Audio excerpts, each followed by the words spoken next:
Hola, buenos días a todos. Vamos a iniciar la plática que nos toca este día. Buenos días, Sobre- maestro. Buenos días, vamos a iniciar la plática sobre el desarrollo y la evolución de la Ciudad de México a través del tiempo. A manera de disculpa por lo que sucedió hace 8 días que no nos pudimos contactar muy bien con Isaac, está pendiente esa plática. Y bueno, en esta ocasión vamos a dar Iban dos pláticas tomadas de la mano para una visita guiada que vamos a intentar hacer en la Ciudad de México, pero bueno, nos vamos a poner de acuerdo para ver cómo combinamos o cómo complementamos esa parte.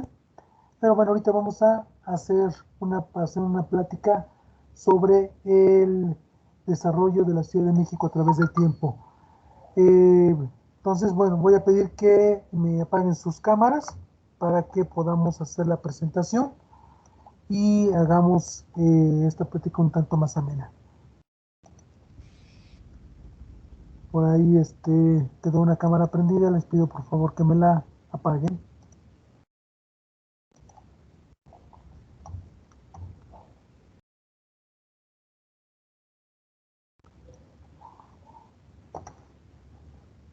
Bueno, pues vamos a iniciar esta plática. Eh, la Ciudad de México es famosa a nivel mundial por muchos aspectos. Se habla mucho de lo peculiar que es el lugar en el que se encuentra establecida. Sabemos que nuestra ciudad es una de las ciudades que se encuentra en la parte, digamos, relativamente alta con respecto al mar. Estamos hablando de una altitud de 2.250 metros sobre el nivel del mar. Por ahí tengo el A micrófono ver, espera, me prendido, voy a salir. por favor. Mira que estamos aquí.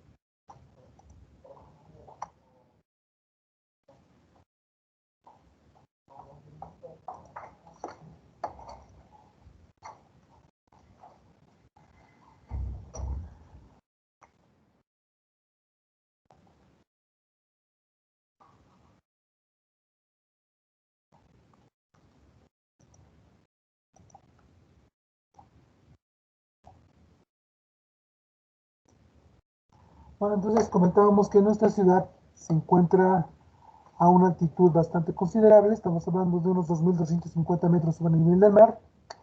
Y a esta región donde se encuentra la ciudad, pues la conocemos como la Cuenca de México, en la que también se van a encontrar porciones del estado de Puebla, Tlaxcala, Estado de México.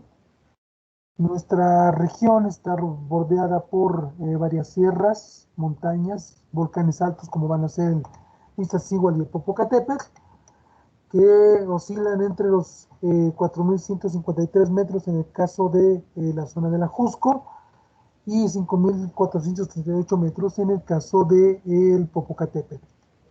Se ha mencionado en muchas ocasiones que nuestra área es una cuenca, es decir, tiene una forma como de olla cerrada, eh, y que tiene muchos mecanismos de drenado, y que esto le da una peculiaridad muy particular a nuestra región de estudio. Este plano que realiza Alexander von Humboldt en el siglo XIX nos permite darnos cuenta precisamente de lo que les menciono. Es un corte que hace desde del territorio de costa a costa, desde las costas de Acapulco hasta las costas de Veracruz. Nuestra área de estudio es esta parte, la Cuenca de México. Como les dije, tiene una forma como de olla cerrada, donde todas las aguas drenan hacia el interior eh, de nuestra cuenca, de nuestra región. ¿Sí? Nuestra área de estudio, nuestra cuenca de México, en condiciones naturales era una cuenca endorreica, una cuenca cerrada, Y durante la época prehispánica, nuestra cuenca tenía alrededor de 48 ríos que drenaban desde las montañas.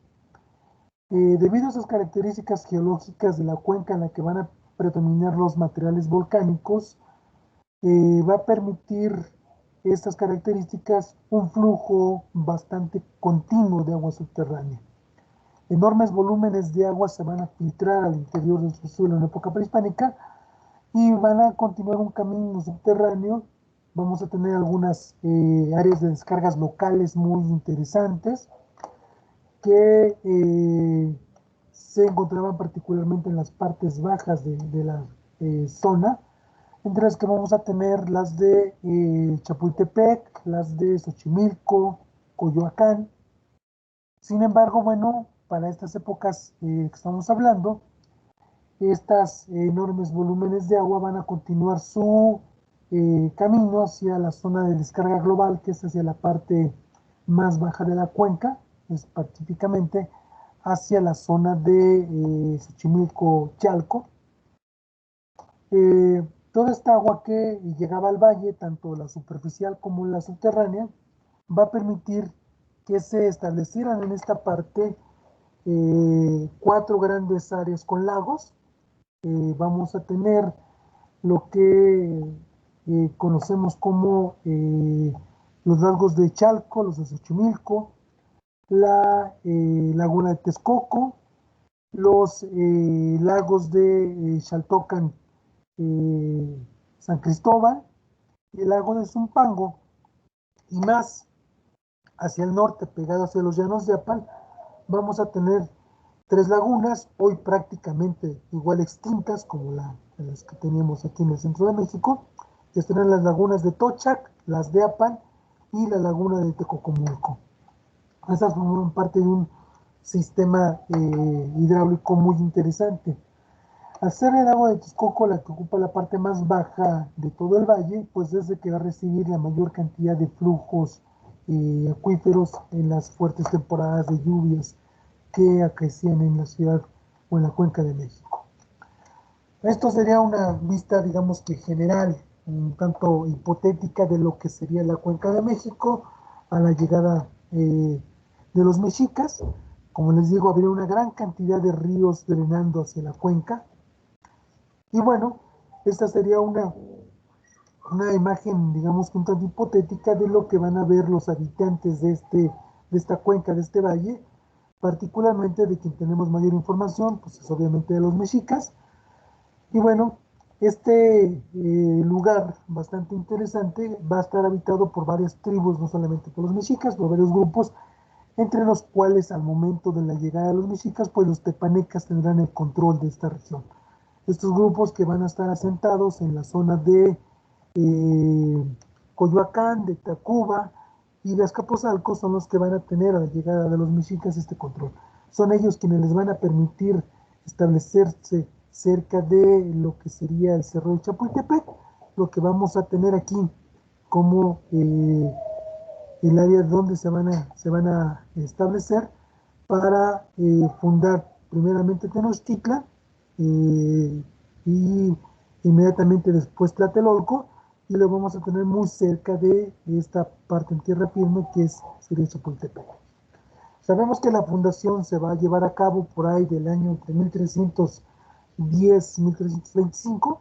Las fechas no son muy exactas al respecto, y bueno, creo que en este momento lo de la fecha de fundación de Tenochtitlan es un poco lo de menos. Y lo que sí sabemos es que los mexicas, cuando van a fundar Tenochtitlan, bueno, ya existen una serie de islas que están previamente ocupadas, islas artificiales, como van a ser el caso de Michuca, como va a ser el caso de Iztacalco, que van a ser islas o espacios de tierra ganados a través de la construcción de lo que conocemos como chinampas. Después de casi 100 años de que Mexica se establece con el permiso de Coyoacán en esta región, pues va a haber una guerra en la cual los mexicas, en alianza con otros grupos, van a salir victoriosos y van a ocupar, van a anexarse los manantiales de Chapultepec, de Coyoacán y Xochimilco como parte de estos territorios ganados a través de la guerra, ¿sí? Esta es una visión también hipotética de lo que sería la ciudad de Tenochtitlan con estos chinampas, también denominados por los españoles como jardines flotantes.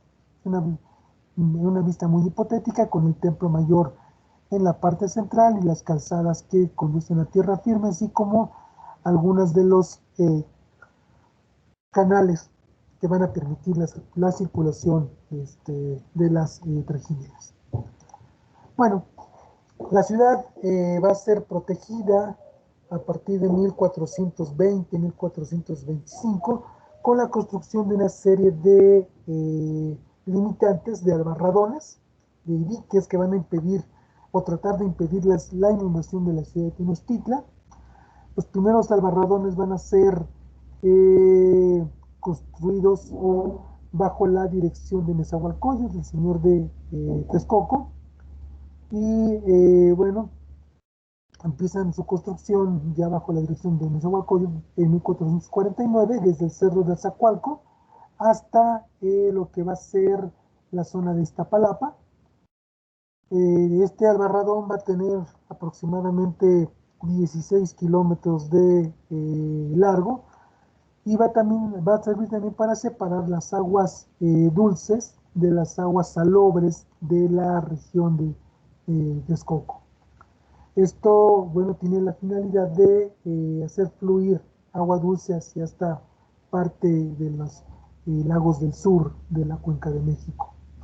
A pesar de que los mexicas a partir de este momento tienen ya en control de los manantiales, el traer el agua desde estos lugares hacia la ciudad va a seguir siendo un problema.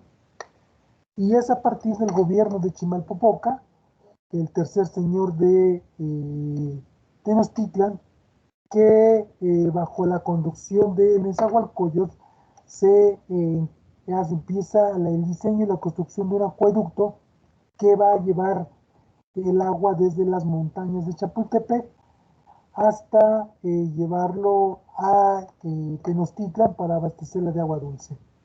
La obra va a ser concluida con éxitos en 1466. Esto durante los últimos años de gobierno de Moctezuma I. La ciudad y la población va a seguir creciendo. Sabemos que al momento de mayor esplendor la ciudad tendría unos 120,000, entre 120,000 y 180,000 personas. Entonces, esto va a implicar que las necesidades de agua potable van a ser cada vez mayores, por lo que se planea la construcción de otro acueducto para abastecer de agua a la ciudad. Y en esta ocasión, bueno, se va a llevar agua de los manantiales de Churubusco y de Coyoacán. Sin embargo, Tzotzoma, el señor de Coyoacán, les advierte a los señores de Tenochtitlan y de Texcoco que esto no era una muy buena idea, dado que había temporadas en las que de los manantiales brotaban una gran cantidad de agua, volúmenes muy grandes, y que esto podría causar una catástrofe. Esto, sin embargo, no fue escuchado ni por el señor de Tenochtitlan ni por el señor de Texcoco, y en cambio, pues el señor de Coyoacán fue asesinado. Tiempo después de terminada la obra en Coyoacán, se dieron cuenta de que Tzotzoma tenía razón, pues los volúmenes titánicos de agua provocaron una de las mayores inundaciones en Tenochtitlan. Esto fue considerado como un mal augurio y van a destruir el acueducto. Sin embargo, recordemos que este acueducto se inicia o se construye durante el gobierno de Ahuizotl, el padre de Cuauhtémoc, quien a la postre por estas inundaciones va a sufrir una fractura de cráneo y a la postre va a morir. Entonces, bueno, esto es un poco de los antecedentes de una serie de elementos que van a permitir el desarrollo de la Ciudad de México.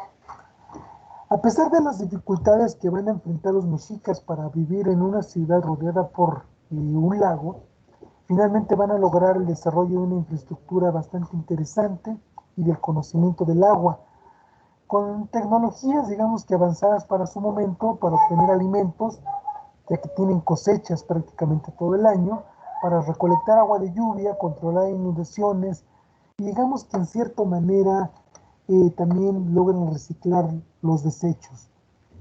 Sin embargo, eh,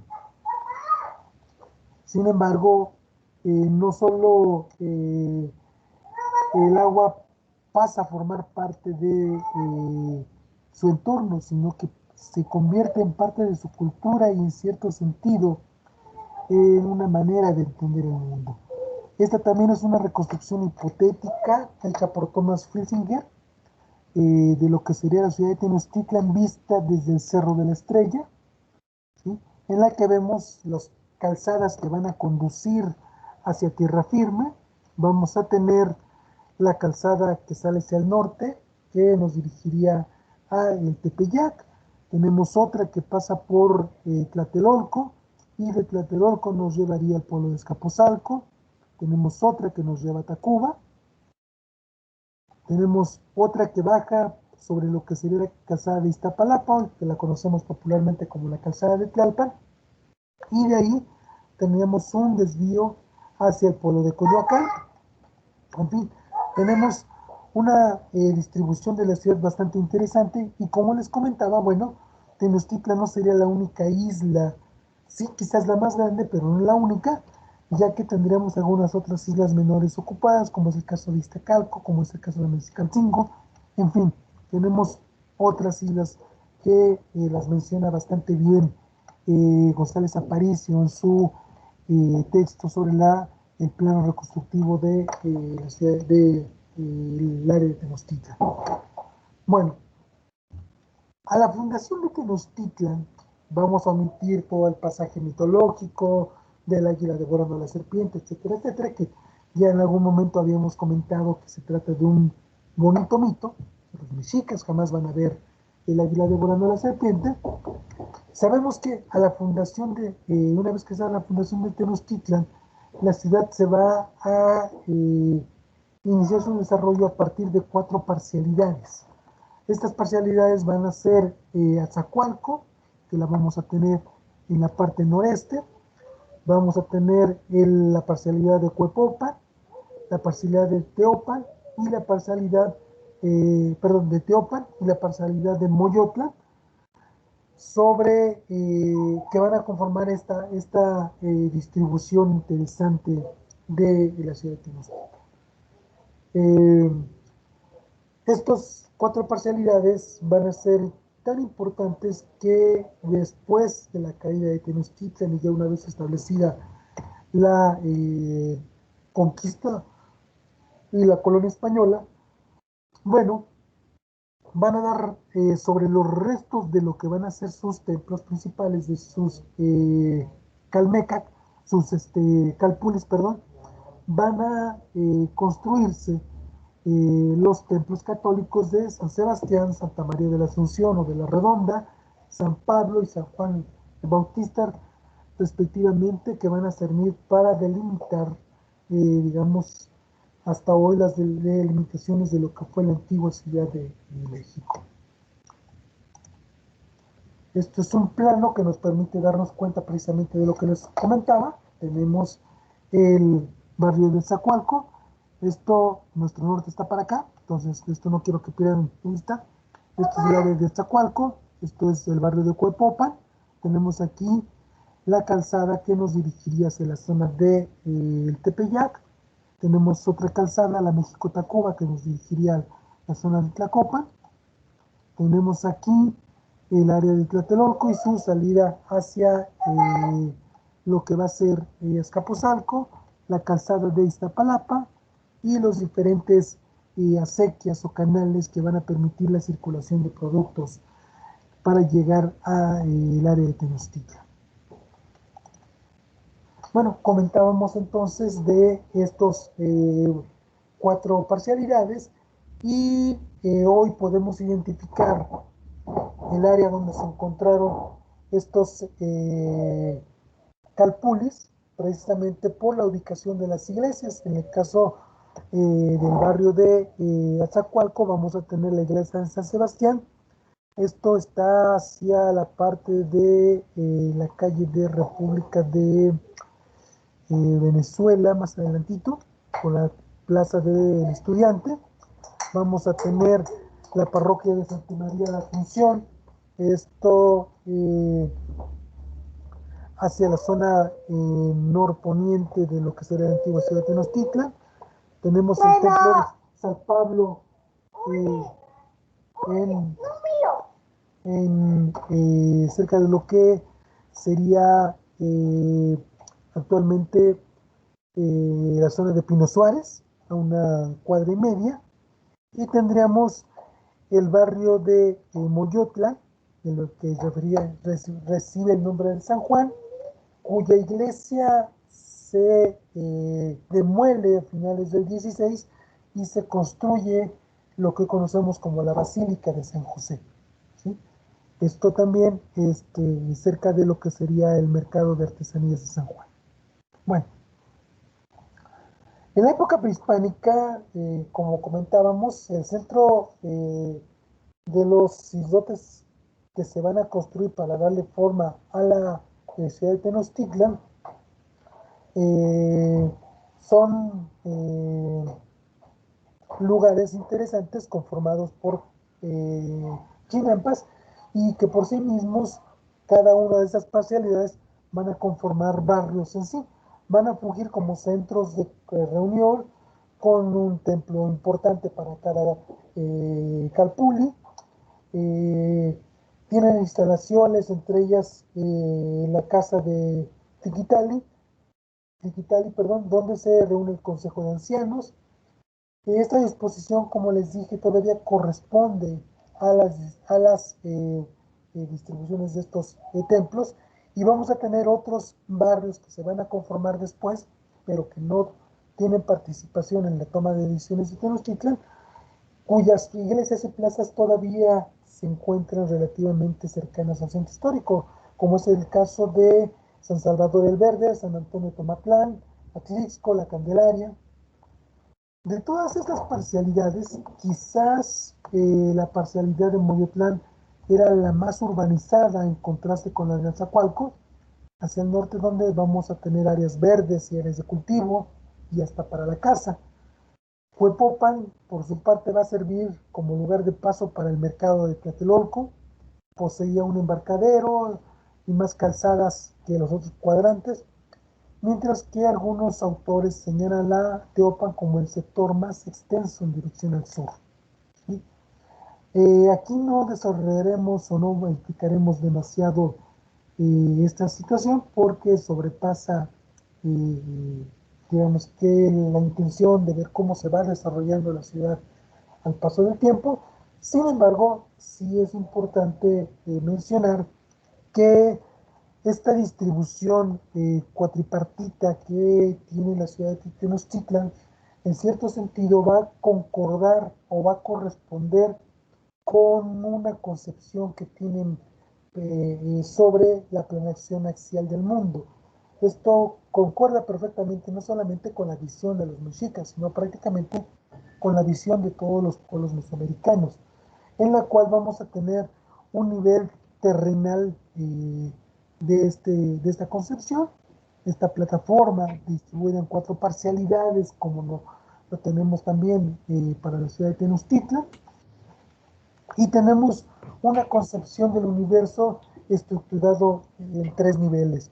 Uno superior, que es el Teopan, también denominado como Meyocan, con varios planos o cielos superiores. El horizontal o mundo terrestre, dividido en 4 parcialidades, que es el Tlalticpac. Y un tercer plano con cielos inferiores, denominado como Mictlán, con 9 niveles inferiores. En el nivel horizontal, digamos que para el mexica particularmente la conformación va a ser una especie de plataforma terrestre, a veces de forma cuadrangular, rodeada de agua por todas partes, y estos se orientaban con 4 rumbos o direcciones cardinales que van a confluir en el centro, o podemos denominar también como una quinta dirección, y que va a comunicar esta parte interesante con los niveles superiores y con los niveles inferiores del inframundo. Es decir, es lo que denominan algunos autores como el Classico o como el eje del cosmos. Es esta parte donde precisamente se van a confluir todas estas direcciones del mundo. Entonces, si regresamos un poco con nuestra imagen, vamos a ver precisamente que la distribución como tal de la ciudad de Tenochtitlan corresponde en cierto sentido a la imagen que tienen preconcebida del universo. De ahí que muchos autores planteen que la fundación de Tenochtitlan tiene un elemento ya preconcebido de cómo tenía que ser la ciudad. Bien, esta misma idea la podemos ver incluso en esta en esta primera lámina del Códice Mendocino, el folio 2R, en cuya parte superior puede verse en el centro la fundación de Tenochtitlan.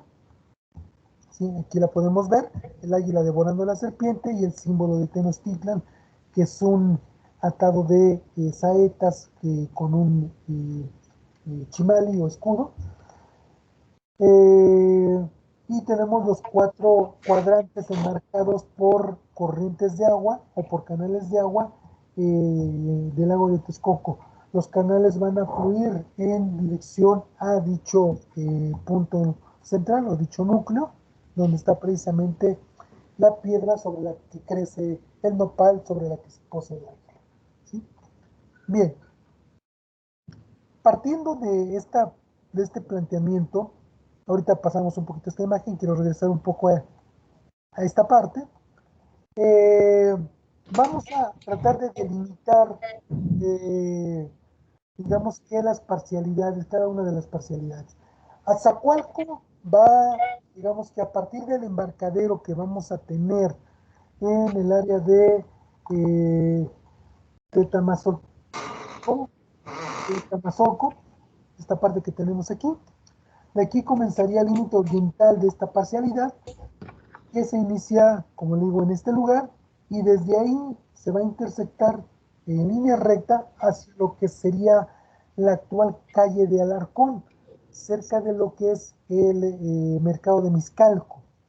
De ahí sube por lo que sería actualmente la calle de Avenida del Trabajo, y de allí llegaría a empalmarse con lo que sería el eje 1 norte, con lo que es Héroe de Granaditas, por donde corría de este a oeste sobre el canal de Tezontlali, que va a separar precisamente la zona de Tlatelolco de la zona de Tenochtitlan. Esto digamos que sería el área que correspondería a esta parcialidad de Azcapotzalco. Vamos a tener, aunque no forma parte de la parcialidad, pero lo tenemos que mencionar, tenemos Tlatelolco. El límite oriental de Tlatelolco se estaría dando a partir de la Avenida del Trabajo y Héroes de Granaditas, subiría pasando por la calle de Rivero hasta la que cruza con la calle de Peñón, ¿sí? Continuando de ahí hasta la unión con el eje 1 norte y con la calle de Ferrocarril Hidalgo. En cercanías de esta línea, de esta parte, se han encontrado áreas habitacionales, entierros, en fin, una gran cantidad de elementos que nos permiten, en cierto sentido, darnos cuenta de el área habitacional que está muy cercano a esta parte de Tlatelolco. De ahí esta unión que vamos a tener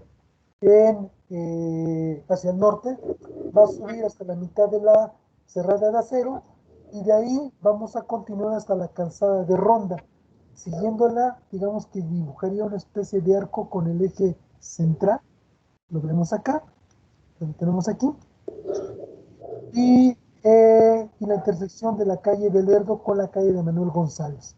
En todas estas zonas se ha excavado de manera muy intensa a raíz de la construcción de la unidad habitacional Nonorco Tlatelolco, y se ha encontrado una gran cantidad de restos arqueológicos eh, que estaría marcado por la línea que baja de la calle del Lerdo hasta el cruce con la calle de Mosqueta. Bueno, luego vamos a tener la parcialidad de Cuepopa. El límite de esta parcialidad correría por una línea que bajaba desde las calles de Lerdo y Mosqueta hasta el cruce con lo que hoy sería el Paseo de la Reforma y la calle de Violeta. De ahí se desvía hasta, de forma diagonal hasta la avenida Hidalgo, hasta la zona de Conductor Mora, y terminaría en lo que hoy denominaríamos como la Alameda Central, ¿sí? Luego vamos a tener la parcialidad de Moyotla, hoy sería el barrio de San Juan, y esta inicia en lo que sería la calle lo que sería la calle de la avenida Hidalgo por el extremo poniente de la Alameda Central, y es un espacio constituido por un islote unido a Tenochtitlan. No es propiamente, no está totalmente unido a la ciudad, sino que es un islote unido a través de una serie de calzadas y de canales que va a correr por el cruce de Valderas hasta Cristóbal Colón, de ahí llegando por la izquierda a Paseo de la Reforma. Aquí se han encontrado una gran cantidad de estratos lacustres que nos probaría que estaríamos en la parte del límite insular. De ahí bajamos por Turbide, por la calle de Rico Martínez, hasta la calle Polsá, pasando por Arcos de Belén, Doctor Río de la Loza, hasta Doctor La Vista y Doctor Andrade, desde donde continuaría bordeando todas las aguas hasta llegar a lo que hoy sería la calzada de San Antonio Abad. Esto sería nuestra área que correspondería al barrio de Cuepopan perdón, de Moyotla, y lo que correspondería al barrio de Soquiapan, pues es la parte que hoy tendríamos ocupada por la zona de lo que correspondería a la zona de bueno, ay, se me fue el nombre de la estación, Pino Suárez, lo que sería parte de San Antonio, parte de lo que sería San Pablo, hasta lo que hoy sería prácticamente los límites del barrio de la Merced, ¿sí?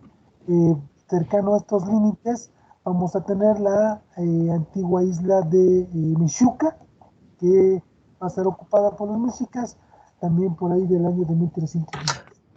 Entonces, este es un planteamiento general de lo que sería la ciudad de Tenochtitlan al momento de su mayor apogeo. En este plano, en el que se superponen una serie, que ponemos el área de distribución de Tenochtitlan con sus 4 parcialidades, lo montamos sobre una plano de la Ciudad de México, del centro particularmente, con Google Maps, y pues ahí nos podemos dar cuenta más o menos una idea del área que abarcaría la ciudad de Tenochtitlan. Se han planteado anteriormente, incluso yo en algún momento lo llegué a manejar, de más de 12 kilómetros cuadrados. Sin embargo, ya una vez haciendo el montaje del plano, sobre el plano moderno, pues nos damos cuenta que realmente no pasaría de los 10 kilómetros cuadrados el área que ocuparía eh, la antigua Ciudad de México Tenochtitlan, ¿sí? Pueden darse cuenta ahí, desde la parte sur llegaremos más o menos hacia la colonia Tránsito. La mayor parte de la colonia Doctores no estaría dentro de la ciudad de Tenochtitlan, estaría fuera propiamente. De ahí vamos a seguir sobre la calle, como les dije, de Doctor La Vista, Doctor Andrade, y prácticamente llegaremos a los límites de la Arena México. Pasaríamos por el Museo de la Policía, cruzaríamos prácticamente por el Museo de la Memoria, Palacio de Bellas Artes, Plaza Garibaldi, Mercado de la Lagunilla, pasaríamos exactamente con los límites de la Biblioteca Vasconcelos, hasta llegar a lo que sería el área de Tlatelolco, la Plaza de las Tres Culturas, etcétera, etcétera. Entonces, en este plano, creo que se nos da una idea más completa de lo que correspondería a la antigua ciudad de Tenochtitlan, ya, digamos, con datos un poco más fehacientes. Bien, sabemos que una vez que se va a dar la caída de Tenochtitlan el 3 de agosto de 1521, más de 170 hectáreas equivalentes a una cuarta parte de lo que fue la capital mexica, va a experimentar en los 3 años subsecuentes una transformación que le va a dar una resignificación a la ciudad bajo contexto de espacialidad y vivienda de uso español. Sin embargo, a diferencia de lo que plantea la mayor parte de la historiografía, la incipiente ciudad no se diseñó a partir de las calles que demarcaron las manzanas, sino que en cierto sentido Alonso García Bravo, que es a quien se le encarga la planeación de la ciudad, lo hace a partir de una serie de módulos, es decir, de una unidad de medida que le va a permitir relacionar las partes de la futura arquitectura, la cual va a replicar en la manera de lo posible hacia los 4 puntos cardinales. Es decir, con esto va a estar conformando bloques que se van a fragmentar de manera muy diferente. Esto debido a varias cuestiones, entre otras a la presencia de restos de edificios prehispánicos, a las calles ya estipuladas o que se conservaron de época prehispánica, y al curso de los canales que cada una de las parcialidades contenía. El resultado de esto fue una traza, digamos que en cierto sentido ordenada y que coexistió con varios elementos que sobrevivieron de la antigua ciudad mexica, entre ellos el Templo Mayor, el cual hasta 1541 todavía continuaba en demolición. No obstante, la problemática que va a presentar el trazo irregular del terreno, la presencia de calzadas, acequias y edificios que no pudieron ser demolidos de inmediato, digamos que se consiguió una traza reticulada casi perfecta, en lo que muchos denominan como tablero de ajedrez o damero, para lo que va a ser la incipiente capital del virreinato de la Nueva España. Esta es una imagen sobrepuesta de lo que fue esta primera traza ya de la ciudad novohispana, la capital de la Nueva España, en forma precisamente de damero, de tablero de ajedrez. Ahora bien, si bien es cierto que las tropas de Cortés habitaron Coyoacán durante un periodo que va de 1521 a 1523, en el que se hace una limpieza y saneamiento del área de Tenochtitlan, eventualmente regresaron a un emplazamiento que conocían, digamos que a la perfección, debido a que identificaban espacios sagrados, espacios políticos y públicos de la arruinada ciudad de Tenochtitlan. La visión de esta nueva traza debió de partir de la idea que contemplaba la reutilización de áreas adaptables y del reciclaje de material de construcción de las ruinas y de los edificios en pie. Sabemos, porque lo vemos cuando transitamos por el primer cuadro de la ciudad y por las evidencias materiales que tenemos a partir de las excavaciones arqueológicas, que los edificios prehispánicos van a servir como bancos de materiales para la construcción de los primeros edificios coloniales del siglo XVI, la catedral, el Palacio de Cortés, después el Palacio del Ayuntamiento, lo que va a ser las casas nuevas de Cortés, etcétera, etcétera. Vamos a ver que tienen en su fachada exactamente el material proviene de la destrucción de estos edificios. Sin embargo, debieron existir 3 elementos que van a definir el orden del asentamiento español, que casi no cambiaron, que van a ser las calzadas que estaban ya previamente trazadas en la ciudad de Tenochtitlan, las acequias por donde se distribuyen prácticamente todos los productos agrícolas que llegan al centro de la ciudad de Tenochtitlan y particularmente por el Templo Mayor. En el primer caso, las calzadas no solamente van a representar la conexión con tierra firme, sino que son una estructura inamovible para el desarrollo interno de la urbe. Lo mismo que las acequias, las calzadas van a tener esta misma función. Son elementos de tránsito por donde circula la gente, los productos, los animales. Así, la segmentación de los solares, las calles y la construcción de las casas fueron afectadas por el sinuoso transitar de los canales dentro de la misma ciudad. Sí. Mencioné la demolición del Templo Mayor, que todavía hasta 1541 seguía en proceso de demolición, y este va a representar un problema importante dentro del esquema de la nueva traza de la ciudad, por lo que en un primer momento hubo que adecuarse a la presencia de esta gran mole de piedra. El Gran Teocalli fue un factor por el cual el nuevo centro español se desplazó hacia el área del mercado, es decir, hacia la zona inmediata más desocupada, y el antiguo núcleo prehispánico quedó descartado. La demolición de templos menores del centro ceremonial va a dejar una enorme área despejada de formato rectangular, donde actualmente se encuentra la Catedral Metropolitana. Por este espacio rectangular, perdón, va a estar delimitado al norte por las calles de las Escalerillas, al sur por la Acequia Real, al este por el Palacio de Moctezuma y al oeste por el Palacio de Axayácar, representando así o teniendo así los primeros elementos para la primera traza de la Ciudad de México, la cual hoy ya no existe. La magnitud de esta plaza va a influir en las manzanas que se desplantaron en sentido este-oeste.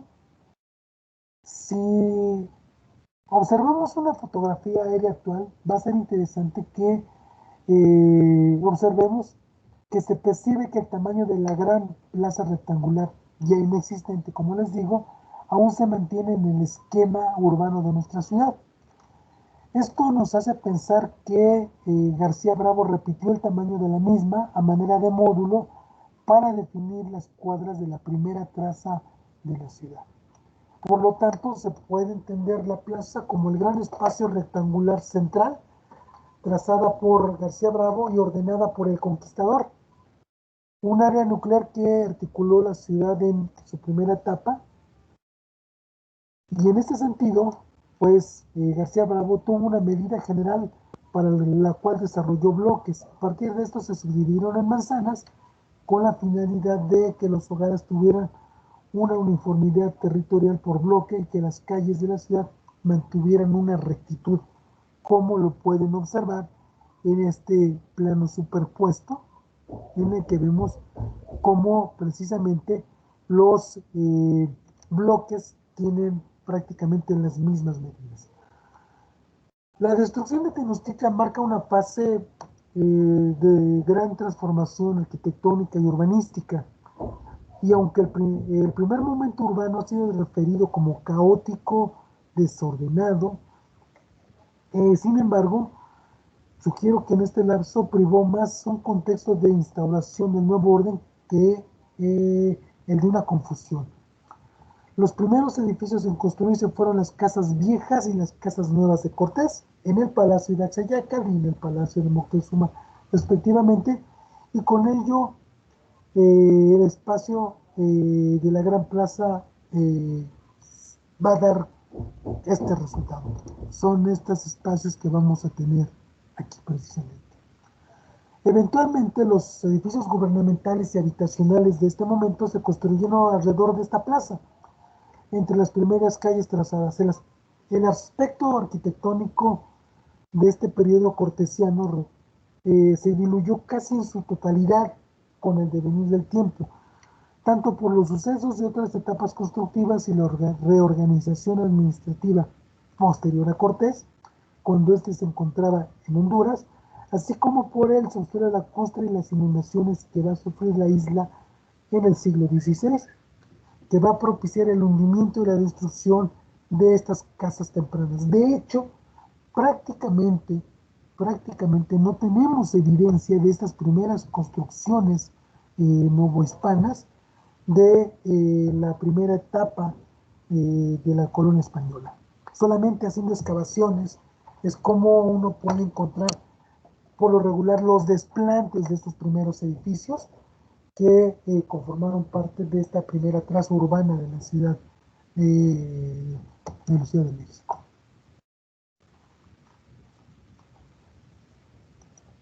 Bien, eh, estas primeras construcciones, de las cuales está ampliamente documentado que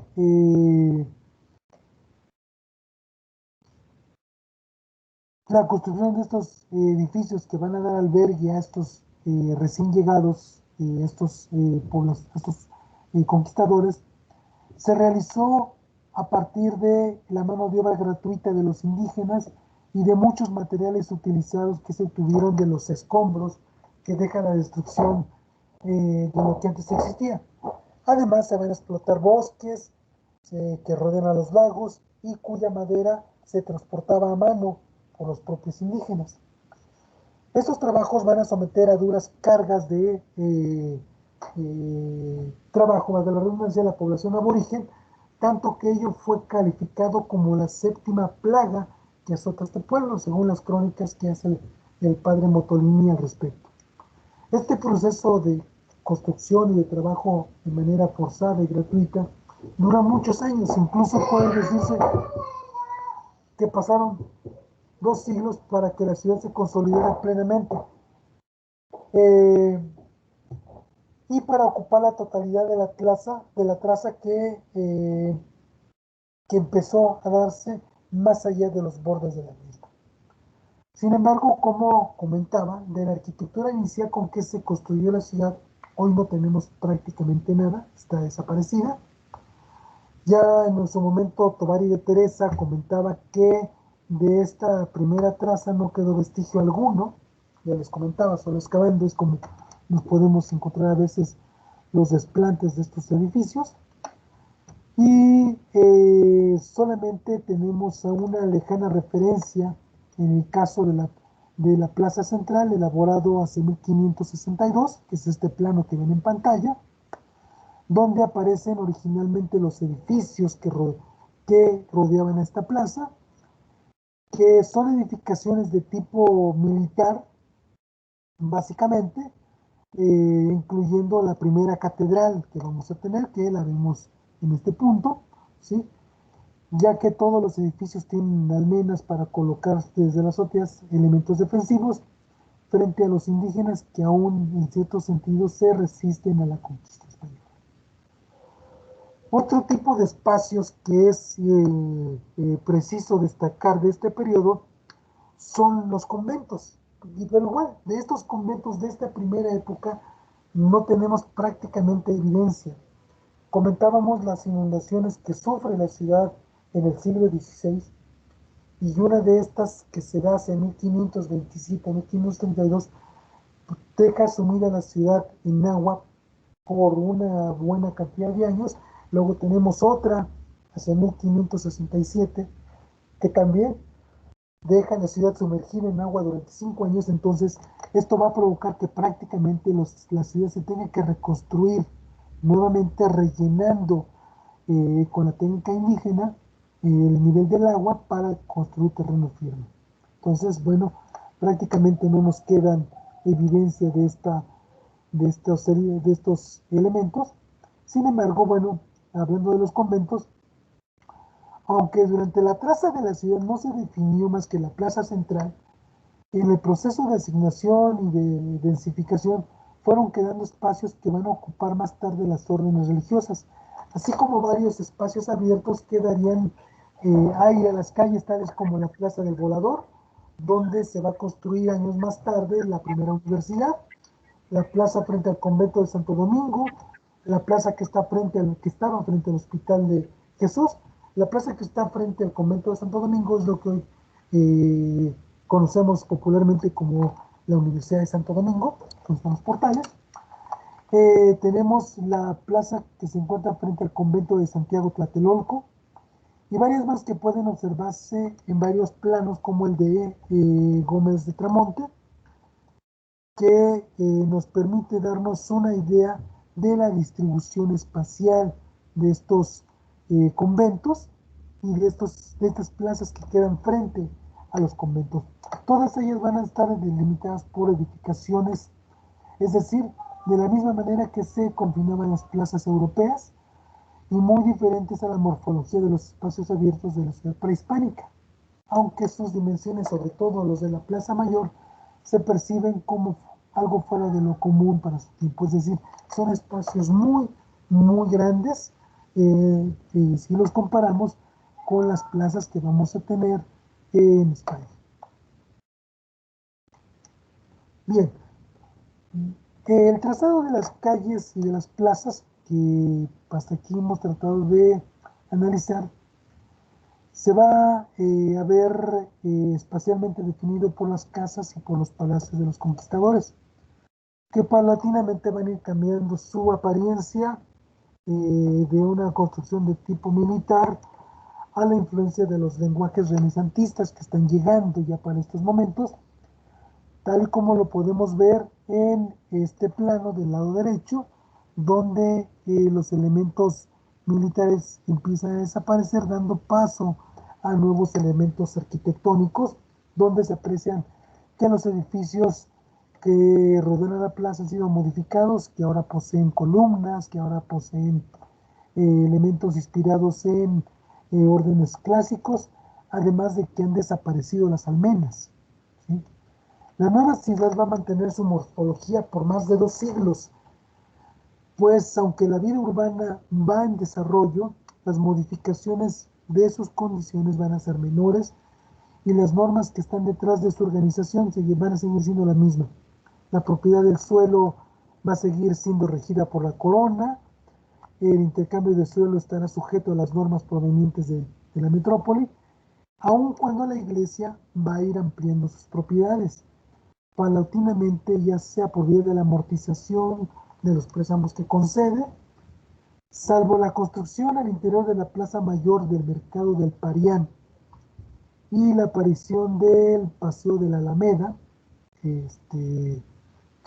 Diego Correa registra en su plano de 1737, no se observa ningún cambio sustancial en la ciudad, que vive el boato imperial desde múltiples ceremonias de tipo cortesiano. Y no es que no existan tensiones en este ambiente, basta recordar que el Palacio Virreinal va a ser incendiado por una masa de trabajadores encabezados por frailes rebeldes en 1692, que según no lo menciona Carlos Fuentes.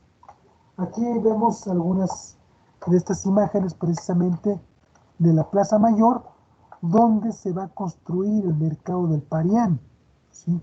Tenemos la catedral, tenemos el Palacio Virreinal, el Palacio del Ayuntamiento y aquí tendremos el mercado del Parián, la Plaza Mayor de Tlatelolco, de Ciudad de México, perdón.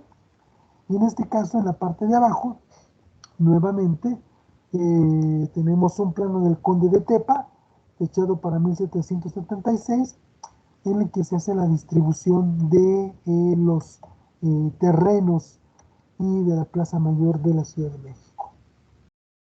Bien, para la segunda mitad del siglo XVIII en España ya se han establecido las ideas de la Ilustración, de tal manera pues tenemos un impulso bastante modernizante de los Borbones españoles, el cual se va a ver reflejado en la Ciudad de México, con medidas que tienden a corregir problemas de salud, de seguridad y servicios que la ciudad debe brindar.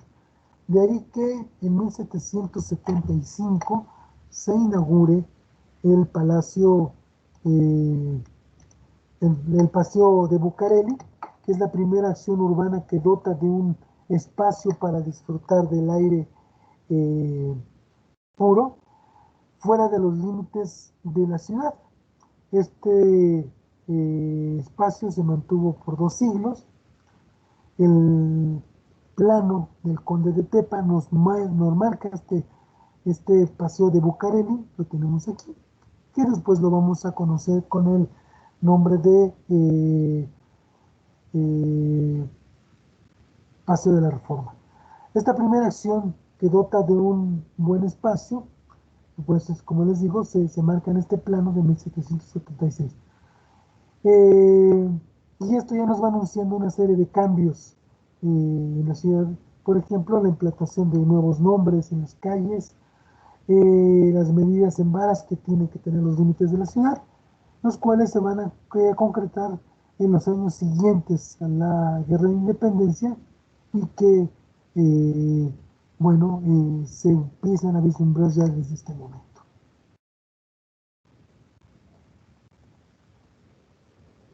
Bien, pues digamos que a grandes rasgos es lo que vamos a tener para la Ciudad de México, la muy noble idea Ciudad de México, durante la época colonial.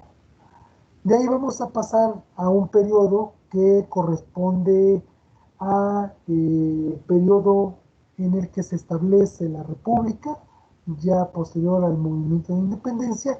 Sin embargo, los primeros 30 años, la ciudad no tiene cambios muy importantes, se viene saliendo de una fuerte depresión económica como resultado de la guerra y de la independencia, y es hasta el gobierno de Antonio López de Santana que se empiezan a dar los primeros cambios, las primeras transformaciones en lo que va a ser la Ciudad de México. Primeramente vamos a tener la construcción de lo que va a ser la Cámara de Diputados. Interesante aquí el hecho de que aparezca en esta lista de hombres ilustres el nombre de Agustín de Iturbide, ¿sí? Aquí aparece, inmediatamente arriba del de Vicente Guerrero. Es interesante que aparezca su nombre en esta construcción. Posteriormente, bueno, vamos a tener la construcción de lo que va a ser el Teatro Nacional. Este fue uno de los edificios más hermosos de los albores del México independiente. Se construye entre 1840 y 1844 por el arquitecto Lorenzo de la Hidalga, y se encontraba en la avenida 5 de Mayo y Bolívar, en parte de los terrenos que hoy ocupa el Palacio de Bellas Artes. Este recinto contaba con un aforo de 2.395 butacas, de acuerdo con los antiguos cronistas. El teatro llegó a ser el edificio más hermoso de la Ciudad de México y era de lo mejor en cuanto a la presentación de obras dramáticas, líricas y ópera.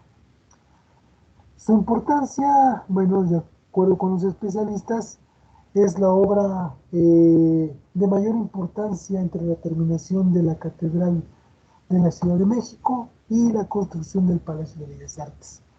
Esto nos da una idea de la importancia de la obra. Aunque su diseño fue relativamente simple, su esplendor le permitía competir con los grandes palacios del periodo novohispánico. Como les menciono, este Teatro Nacional va a ser inaugurado por el por el general Antonio López de Santa Anna. Este teatro va a ser demolido entre 1900 y 1902 con la intención de prolongar la calle de 5 de Mayo. Va a ser literalmente cortado esta parte para dar salida a la calle y la demolición de este teatro se va a justificar con el proyecto del Palacio de Bellas Artes, el cual comenzó a ser construido en el año de 1904 en parte de lo que ocupaba el Teatro Nacional. Durante estos años que duró la construcción del Palacio de Bellas Artes, las funciones que correspondían a ópera, obras y demás, se van a dar en el teatro principal y en el teatro Arbeau. ¿Sí? Otra vista del principio del Parián. ¿Sí? Bien, durante el gobierno de Antonio López de Santana se va a introducir en la Ciudad de México el barco de vapor.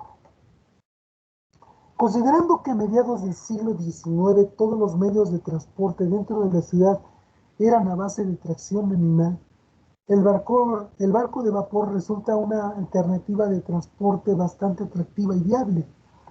El servicio de vapores se inicia en 1850 y perduró casi hasta el final del siglo XIX, pero poco a poco fue perdiendo impulso y de manera fundamental por dos razones. La primera, que los ferrocarriles de la época, impulsados por locomotoras de vapor, aumentaron su presencia en la fisonomía de la ciudad y eran más rápidos y eficientes. Y la segunda, que las obras de desagüe que terminaron también al fin del siglo, el gran canal de desagüe, para dar solución al gravísimo problema de las inundaciones en la ciudad, contemplaba la desaparición paulatina, del canal de la Villa. Como dato curioso, aquí les pongo del lado izquierdo, derecho, de la litografía de este canal de la Viga, de este canal, que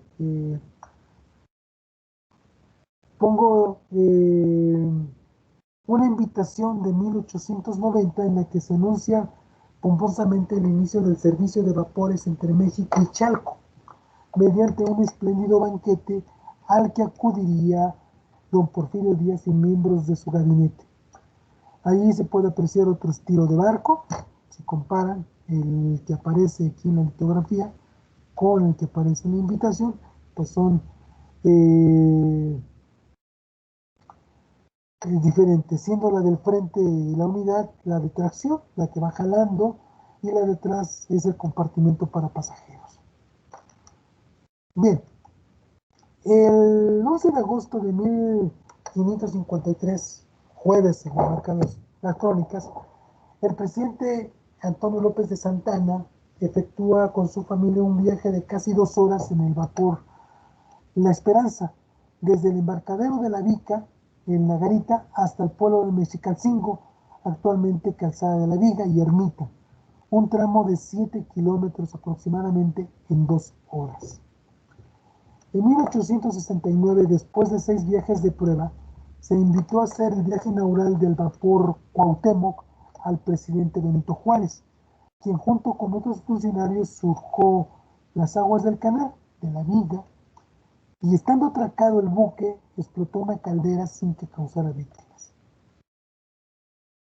Otra siguiente inauguración, el 9 de marzo de 1890, se invita a Porfirio Díaz a la inauguración de 3 barcos que se pusieron en servicio entre México y Chalco, 32 kilómetros de distancia aproximadamente, ofreciéndose en su honor un banquete, y quien va a ocupar el primero de los buques de nombre México fue el gobernador del Estado de México. El segundo y el tercero fue abordado por periodistas y otras personas. Los 3 vapores zarparon desde el embarcadero de la Viga a las 7 de la mañana, arribando a Chalco a la 1:30 de la tarde. El segundo llegó 1 hora después y el tercero llegó a las 7:15 de la noche. La realidad es que eran viajes bastante lentos para una distancia relativamente corta. Bien, años más tarde, a principios del 20, el paseo de la Viga dejó de ser surcado por los pequeños barcos de vapor, pero conservó por un buen tiempo su atractivo como lugar de paseo en lanchas y trajineras, sobre todo en Semana Santa, con la siempre tradicional conmemoración del Viernes Santo y también con la elección de la anual de la flor más bella del Ejido en el barrio de San Pedrito. ¿Sí? Entonces, bueno, vamos a tener que este elemento del barco de vapor fue una innovación junto con el ferrocarril, pero que su apogeo dura relativamente poco tiempo. Bien, dentro de las obras que vamos a tener que existen para la época colonial y que continúan durante gran parte de esta época del México independiente hasta entrados los albores del siglo XIX, pues vamos a tener algunos acueductos, como es este, que es el acueducto de San Cosme, ¿sí? Que Isaac nos mencionaba precisamente esto en el recorrido que hicimos por el estado de Hidalgo cuando pasamos al acueducto del Padre Tembleque. Bueno, aquí tenemos una foto de finales del siglo XIX precisamente de este acueducto. Ahora bien, tenemos otras construcciones que se van a realizar o modificaciones que se van a realizar entre 1856 y 1854. 84, perdón. Primeramente, pues como resultado de esta expropiación de bienes del gobierno de Benito Juárez hacia la Iglesia Católica, pues algunos templos y conventos van a sufrir precisamente esta situación. Así vamos a ver, por ejemplo, que el convento del Templo de San Francisco y el ex convento de San Francisco van a sufrir precisamente estos embates, y lo que es parte del convento se va a demoler para primeramente poner ahí una calle, y posteriormente va a ocuparse a principios del siglo XX para la construcción de lo que va a ser la Torre Latinoamericana. Entonces tenemos aquí una litografía de lo que es el convento de San Francisco y lo que nos queda actualmente de dicho convento. ¿Sí? Otro que va a sufrir embates va a ser el convento de Santo Domingo. Aquí tenemos una fotografía de finales del siglo XIX, en la cual se ve todavía el palacio de la iglesia de Santo Domingo y parte del convento que abarcaría hasta lo que es hoy la biblioteca del CENTE,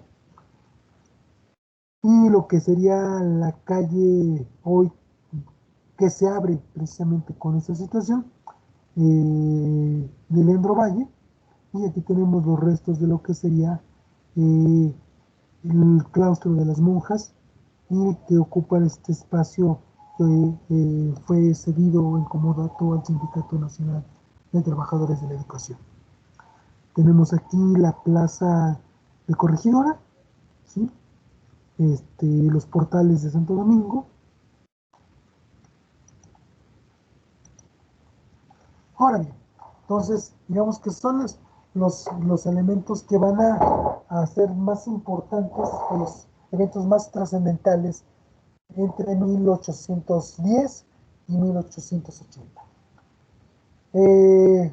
Con la llegada de Porfirio Díaz al poder, se da un nuevo impulso al desarrollo tecnológico en la Ciudad de México, particularmente. Y bueno, don Porfirio toma para sí como parte de las eh, morada de presidencial, pues el Palacio de Chapultepec, y vemos una fotografía de 1890. Y pues vamos a encontrar que el final del siglo XIX va a encontrar a la Ciudad de México en la mitad de una dictadura.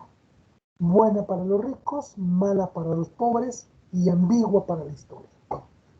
En este tiempo la capital se va a expandir con mucha rapidez. Por un lado, arriban en barco y carretas una buena cantidad de burgueses europeos, y por otro llegan a pie campesinos que se refugian en la urbe de la pobreza que había en sus pueblos.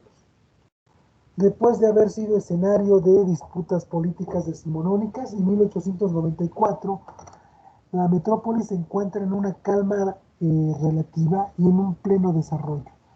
Quizás por eso durante esas décadas se construyeron algunos de los edificios más emblemáticos de la capital.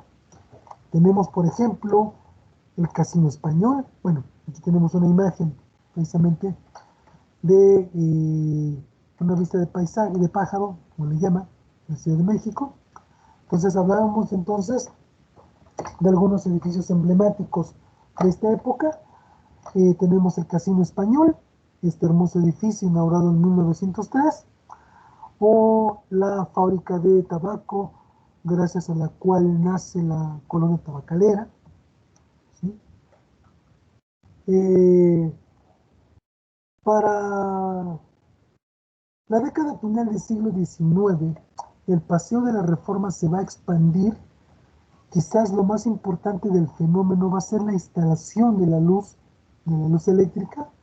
Las parejas con sombrero y vestido francés van a pasar por ahí durante las primeras horas de la noche, como parte de un paseo obligado, entre comillas.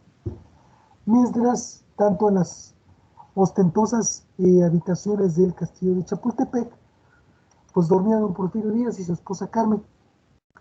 En algunas publicaciones de chimentos de la época se decía que el primer mandatario se bañaba con leche para que su piel luciera más clara. Esto en franca alusión a su clasismo y a su rara manía por adoptar el estilo de vida que vio en Francia.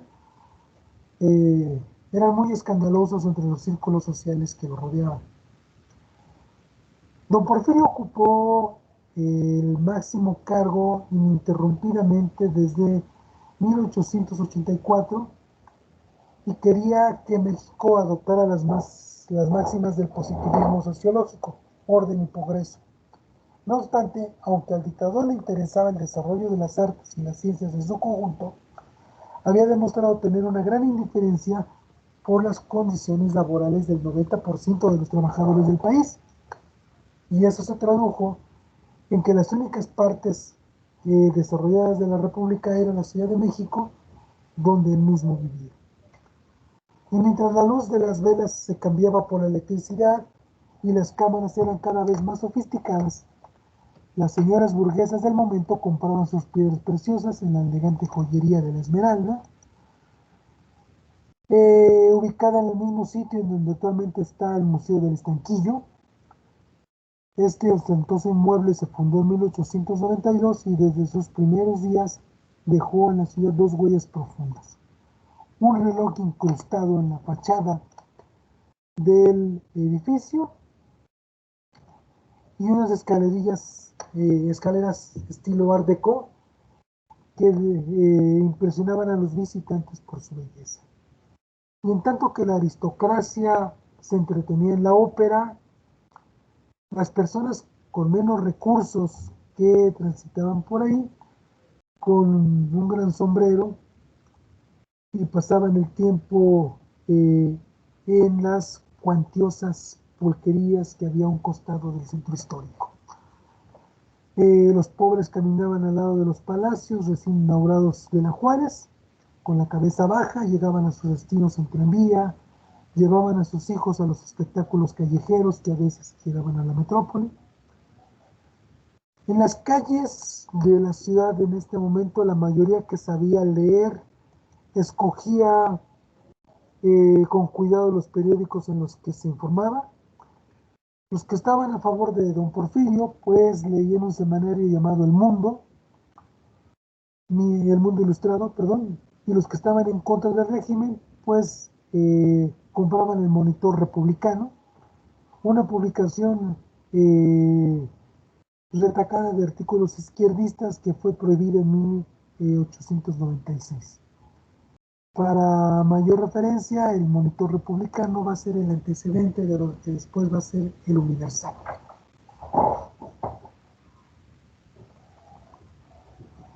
Finalmente, en 1894 van a llegar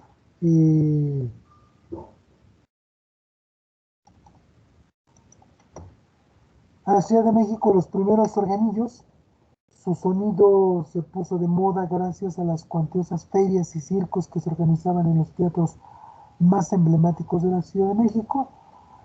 De pronto, sin que nadie los llamara, aparecieron en las esquinas cuantiosos músicos que, sin saberlo, inauguraron una tradición en el siglo XIX, a finales del siglo XIX, que hoy, en pleno siglo XXI, todavía se escucha. ¿Sí? Bueno, eh, quiero mostrarles unas fotos en las que quiero hacer alusión, con base en las fechas, de cómo se fue transformando esta parte que conocíamos como la Sequía Real o la Sequía de Roldán, donde se encontraban establecidos una gran cantidad de comercios y a donde llegaban una gran cantidad de productos para comercializarse. Esta es una foto de 1873, precisamente de la Sequía de Roldán. Esta es otra foto de la misma época del Canal de la Viga. Como mencionaba, ya empiezan a dejar de transitar los barquitos de vapor, pero son comunes las lanchas y las trajineras para los transportes de productos y para los paseos dominicales en este sitio. Es otra vista del Canal de la Viga. Este es de 1897, ya en los albores del siglo XX. Otra misma vista del mismo lugar. Bueno, un poco haciendo referencia a lo que nos comentaba Isaac respecto a las construcciones de los acueductos. Aquí les muestro una imagen del acueducto del Salto del Agua, que traía sus aguas de los manantiales de Chapultepec y que descargaba sus aguas en esta poza, en esta fuente, del cual pues se tomaba el agua para repartirlo a la Ciudad de México. Aquí se puede ver a los cargadores de agua. Aquí hay otra imagen con esta misma situación, la gente que va por sus cántaros de agua y los cargadores de la misma para repartirlo a los hogares a cambio de un respectivo pago. Otra imagen más, ¿sí? Con los cargadores en este caso, vendedores de hojas de tamal. Otra vista panorámica de la misma fuente sobre la calle, actualmente calle de Salto del Agua. Unas imágenes de lo que va a ser la Plaza del Zócalo en 1883, con el establecimiento de las romerías y de las ferias que se hacían de manera popular en esta plaza. Sobre todo cobran importancia a partir de la llegada al poder de Porfirio Díaz, estos grandes espectáculos y estas grandes ferias que se celebraban particularmente el 15 de septiembre y que el pueblo mexicano tuvo a bien tomarlas, enarbolando la conmemoración de la independencia de México, aunque en realidad en el fondo don Porfirio lo que celebraba era su cumpleaños, más que la independencia de México. Otra foto de 1905 de lo que va a ser la Plaza de Armas. Vemos la catedral, vemos que existe una serie de prados y de árboles como tal. Otra misma vista, pero esta es de la Plaza de Santo Domingo, de 1897, como les mencionaba. Aquí todavía se puede observar, perdón, no, aquí ya no se observa la parte del convento, ya está la calle como tal. La avenida Monte de Piedad, esta es una foto de 1874 y al fondo vemos el convento de Santo Domingo. El templo de San Hipólito, uno de los templos más importantes de la Ciudad de México, y que al paso del tiempo se va a transformar su culto de San Hipólito para que San Judas Tadeo tome su lugar los días 29 de cada mes.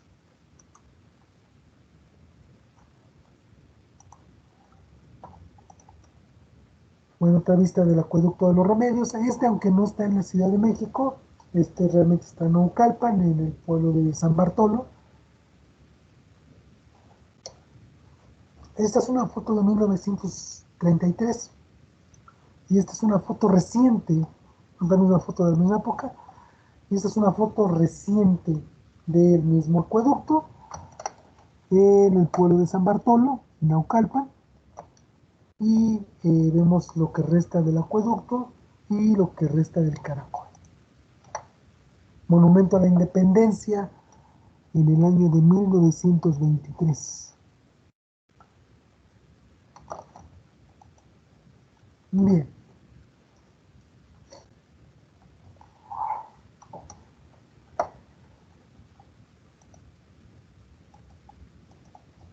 Ok. Esas imágenes las quise poner porque esto nos muestra de manera muy fehaciente cómo la ciudad se va transformando. Supongo que la mayoría de ustedes ya ubicó las esculturas. Bueno, pues se trata de nuestros populares indios verdes que hacia 1891 estaban en lo que sería el Paseo de la Reforma. Y esto pues es interesante, lo podemos llamar que del esplendor al olvido. Esta es una foto obtenida por Alfred Brinkets a finales del siglo XIX, parece que es la más antigua que se conoce, y muestra a los indios verdes colocados al inicio del Paseo de la Reforma, en la intersección con las actuales avenidas Juárez y Bucareli. Para observarnos, para ubicarnos en el tiempo, vamos a tratar de observar lo siguiente. Las bancas de cantera, ¿sí?, que ya existen, se terminaron en 1880. Hasta aquí están las bancas de cantera, ¿sí? La primera etapa de las estatuas de personajes ya empiezan a bordear lo que es el Paseo de la Reforma. Me refiero a estas estatuas de personajes importantes. ¿Sí? Esas fueron instaladas en 1889. Se aprecia un poste de luz que tenemos aquí, ¿sí?, que está un poste de alumbrado público, pero es a base de gas. Estos funcionaron hasta 1895, que fue cuando se colocaron las primeras unidades eléctricas. Y por lo tanto, y dado que no aparecen postes de alumbrado eléctrico, la foto es anterior a 1895. Pero como aparecen las estatuas que bordean la avenida, es posterior a 1899. Por lo cual, pues estas fechas coinciden con los momentos que se atribuye a la colocación de los indios verdes, es decir, entre 1889 y 1891. Ahora bien, ¿por qué lo pongo? Porque hay una controversia respecto en cuanto a la razón de ser de estas estatuas, ¿sí? Y la controversia reside en saber si fueron concebidas especialmente para exhibirse en el sitio mostrado o si hubo una intención de darles otro uso. Todo esto debido a que en 1899 México participa con un original pabellón en la Exposición Universal de París, en Francia, precisamente cuando se inauguró la Torre Eiffel. En uno de los ejemplares de la revista Arqueología Mexicana, el número 149, dedicado a Coyoacán, aparece una cita, la cual dice que en 1889 se llevó a cabo la Exposición Universal en París, Francia, y la Secretaría de Fomento de México solicitó a Antonio Penafiel y Antonio Anza presentar un proyecto del pabellón de nuestro país. Se invitó, perdón, al escultor y pintor Alejandro Casarín Salinas para que elaborara dos esculturas de bronce de cerca de 4 metros de altura y un peso aproximado de 3 toneladas, las cuales representaban a Iscoat y a Huizot para formar parte de esa conmemoración. Sin embargo, en el libro de Peñafiel, traducido al francés y al inglés, y por último el español, no se hace referencia de las figuras de los indios verdes de Casarín, sino que eh, se hace referencia a dos enormes imitaciones de los atlantes del Tula y no hay mención de los indios verdes. Pese a lo anterior, pues debido a lo anterior, pensamos que se decidió no llevarlas a París y dejarlas en México. Como es natural, de acuerdo a la cita, las estatuas nunca llegaron a París, pero además resultaba poco lógico pensar que se hubieran fundido en México para transportarlas a París, siendo tan grandes y pesadas los 12 relieves de Jesús Contreras que se colocaron en la fachada del pabellón mexicano fueron fundidas en Francia por la empresa Vieufrey Fondeurs. Esta es la fachada de la foto que muestro del pabellón que se expuso en la exposición de París. Y en él se aprecian los relieves de Jesús Contreras, que fueron 12 en total, 6 de cada lado, y al centro los denominados atlantes de Tula, en forma de acariátides, detienen el dintel de la estructura, ¿sí?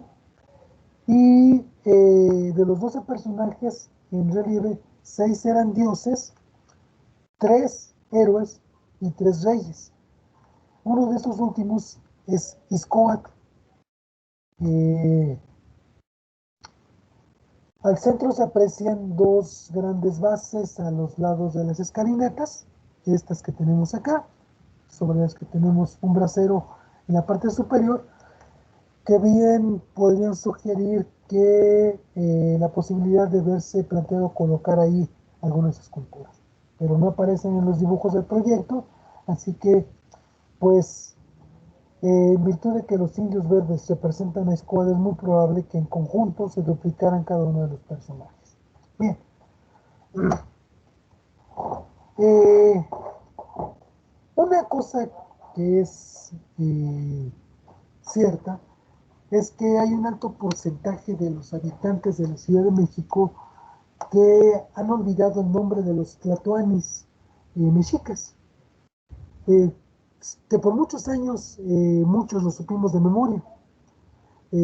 Por lo mismo se podía recordar las hazañas de Iscoat, ¿sí? No resulta difícil y por lo mismo es necesario, pues, debido al anterior, consultar la historia de este personaje.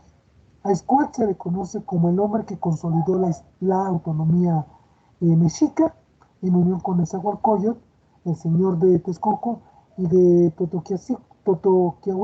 Totoquiautzin, el señor de Tlacopan. Ellos van a conformar la llamada Triple Alianza, que implicó la unión de fuerzas para derrotar al señorío de Escaposalco. El relieve que muestro, que es este que está aquí, el siguiente, es el que podemos, perdón, me pasé, es este que tenemos aquí, ¿sí? Y que es obra, como les dije, de Jesús Contreras. Formó parte de los 11 relieves que estuvieron en la Exposición Universal de París y actualmente se encuentra en el Jardín de la Triple Alianza, en el interior del Museo del Ejército, en Filomeno Mata, esquina con Tacuba. Ahí se exhiben los 4 relieves mencionados y los otros 8 están en Aguascalientes. Don Jesús era oriundo de este estado, así que debido a eso es que esas esculturas fueron llevados allá. Don Jesús fue un escultor tan prolífico que tan solo en el Paseo de la Reforma de la Ciudad de México se encuentran 20 esculturas de bronce hechas por él.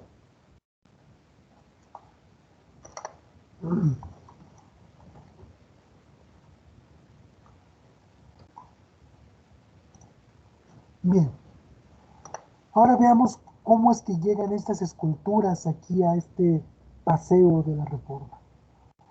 Don Vicente Riva Palacio Guerrero, que era nieto de Vicente Guerrero, y tras apoyar a Porfirio Díaz en el plan de Tuxtepec, fue nombrado ministro de Fomento, Colonización, Industria y Comercio en los dos primeros mandatos de Díaz.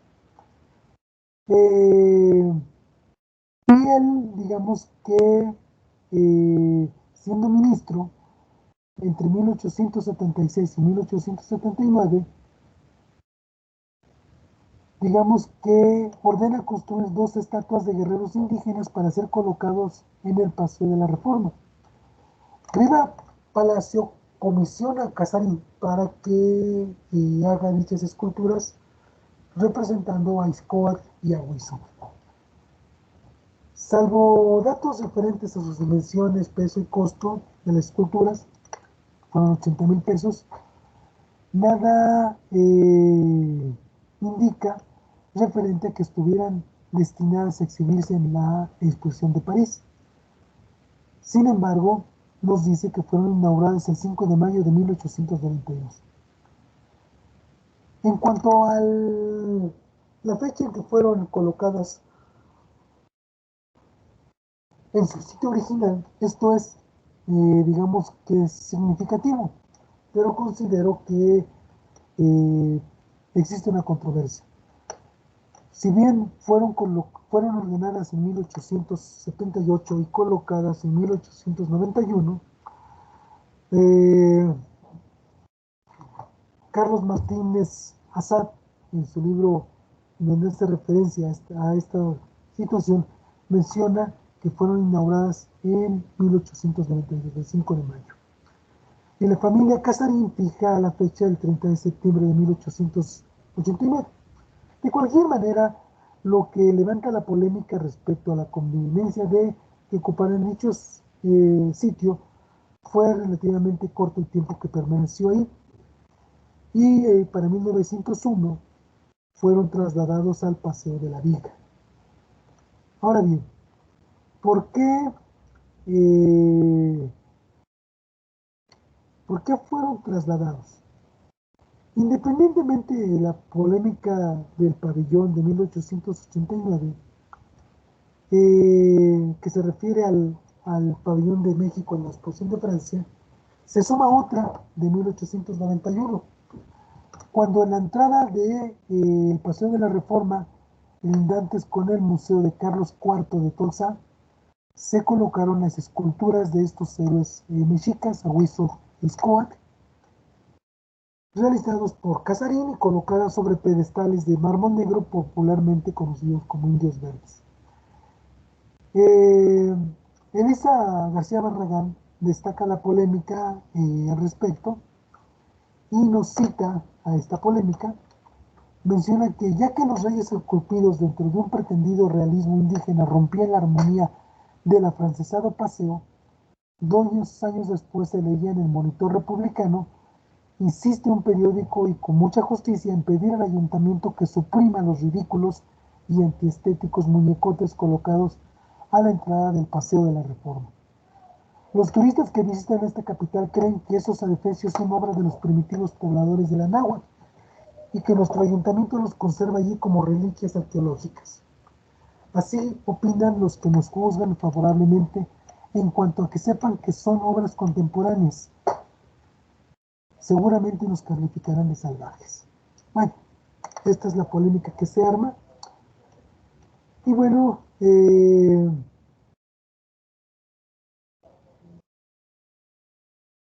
son pasados en 1901, de 1901 a 1939, hacia un segundo sitio que es el Paseo de la Viga. Aquí vemos una foto de la época, todavía antes de que se trasladaran. Vemos la escultura de Carlos IV y las esculturas de los emperadores o de los señores mexicas.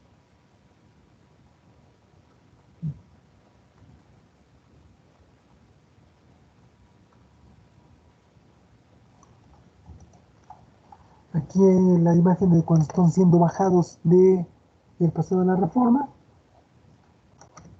y su posterior traslado a el Paseo de la Viga. Sin embargo, si bien es cierto, fueron colocados en el Paseo de la Viga, nunca se encontraron como tal bordeando el canal. ¿Sí? Otra imagen está colocada sobre un plano de Google, en el que se coloca la ubicación exacta de los llamados indios verdes. Y algo interesante es que el jardín que está adyacente al lugar donde se encontraban las esculturas recibe el nombre del Jardín del Indio. Creo que en franca alusión a su lugar. Una foto del momento en la cual se aprecia las esculturas, una de cada lado. Aquí ya la acequia ha desaparecido, el canal ha desaparecido, y en su lugar se han colocado las vías de los tranvías que circulan de la zona de la Viga a la centro de la Ciudad de México.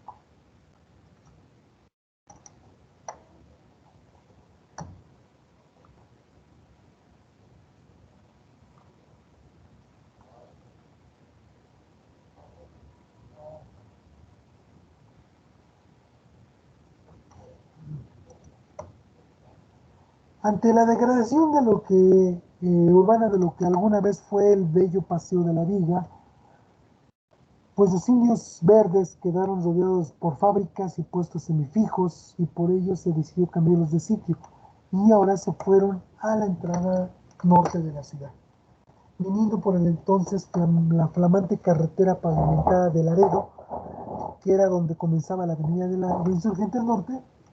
¿Sí? Vamos a ver cómo fueron trasladados para allá. Aquí hay unas imágenes de Casasola de la magnitud de las esculturas colosales. Aquí se están desmontando y aquí son trasladadas ya para la parte norte. Aquí podemos ver la magnitud de las imágenes tomando como referencia el modelo este nivel. La colocación de las esculturas. Sin embargo, lo que había parecido como la localización definitiva o la colocación definitiva de las esculturas tampoco lo fue. Y esto debido al acelerado crecimiento urbano de la ciudad y sus alrededores, que hicieron necesaria la ampliación de la carretera México-Pachuca.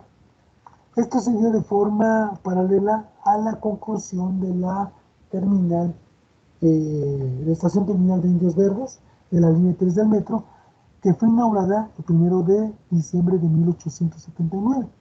Por estas razones que la estación adopta el nombre de los Indios Verdes.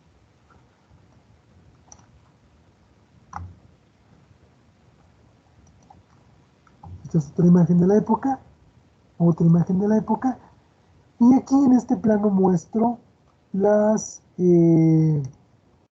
ubicaciones que tuvieron los Indios Verdes desde 1939 a la fecha. ¿Sí?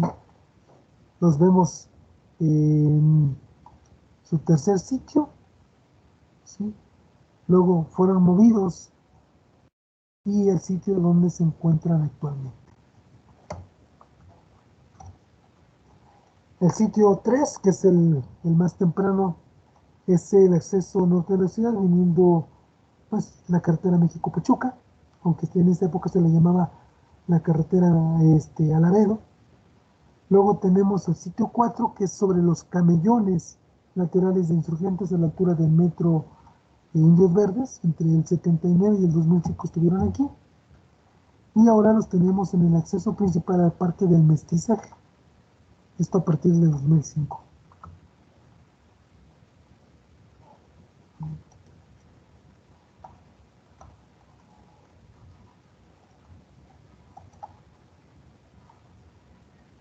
Es el paradero de los Indios Verdes.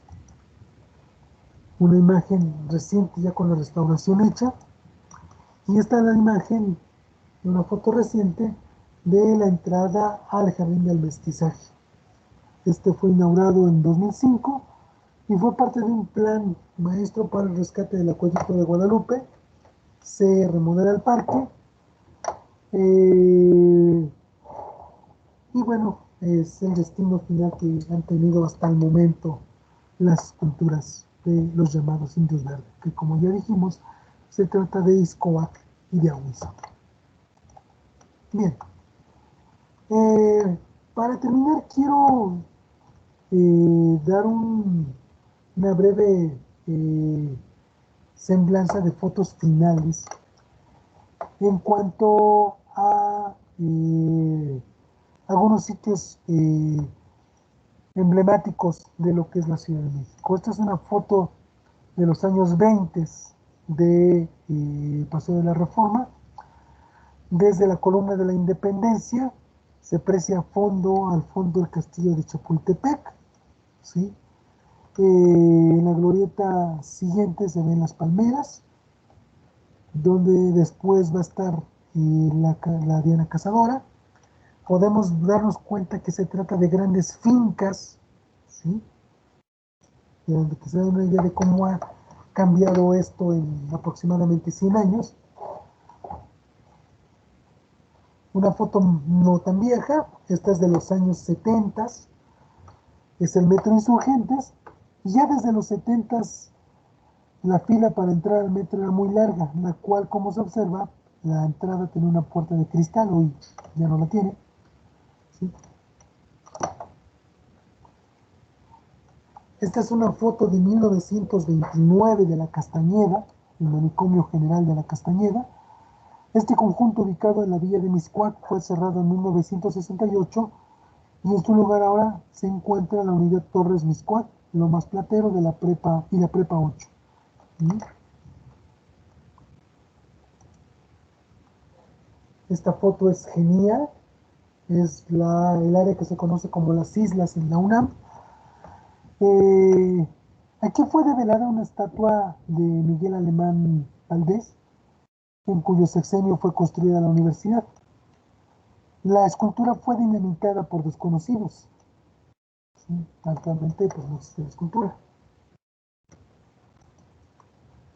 Y aquí tenemos la construcción del Palacio de los Deportes, obra de Félix Candela, Antonio Pegui y Enrique Castañeda Tamborel.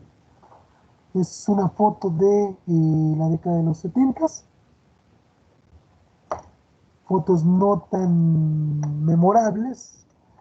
Esa es una foto desoladora del eje central, minutos después del sismo del 85, y una relativamente moderna eh,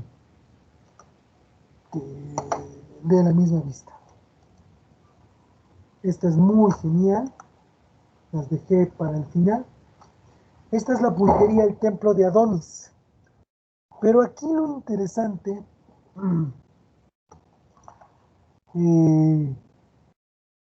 son varios personajes. Esta pulquería actualmente no existe. El espacio forma parte del Templo Mayor. En la foto es de 1910, la foto que conmemora el primer centenario de la independencia de México. Aparece don Porfirio Díaz, don Justo Sierra, en primer plano.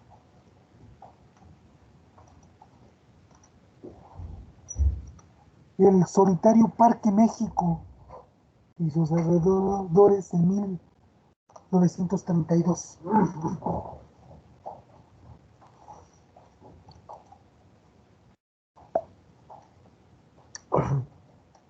Y para terminar, pues unas vistas de lo que sería la Plaza de la Constitución, mejor conocido o popularmente conocido como Zócalo, al cual creo que le van a cambiar el nombre. Aquí es interesante que no se aprecia la existencia de la Avenida 20 de Noviembre, ni tampoco el edificio de la Compañía Nacional de Seguros, lo que conocemos popularmente como la Torre Latinoamericana. Esto es 1932. Esta es de 1954. En esta vista se muestra nuevamente la Plaza de la Constitución. Aquí ya podemos ver terminada la avenida 20 de noviembre y también tenemos terminadas la Torre Latinoamericana. Proliferaron rascacielos en muchas avenidas, particularmente en la avenida San Juan de Letrán, la avenida Juárez y en Paseo de la Reforma. La foto es de la compañía mexicana Aerofoto. Esta es de 1968. Aquí vemos cómo la plaza se transformó en una gran plancha adoquinada con el asta bandera en el centro. Estas obras se realizaron entre 1957 y 1958, siendo jefe de gobierno Ernesto Urruchurtu, convirtiéndose en una gran explanada desnuda de monumentos, solo con los arbotantes del alumbrado público y una asta bandera. Hoy una mega asta bandera nacional. Lo extraordinario de esta foto es la vista al fondo del gigantesco núcleo habitacional Nonualco Tlatelolco, construido en 1964. Aquí tenemos todo el conjunto habitacional.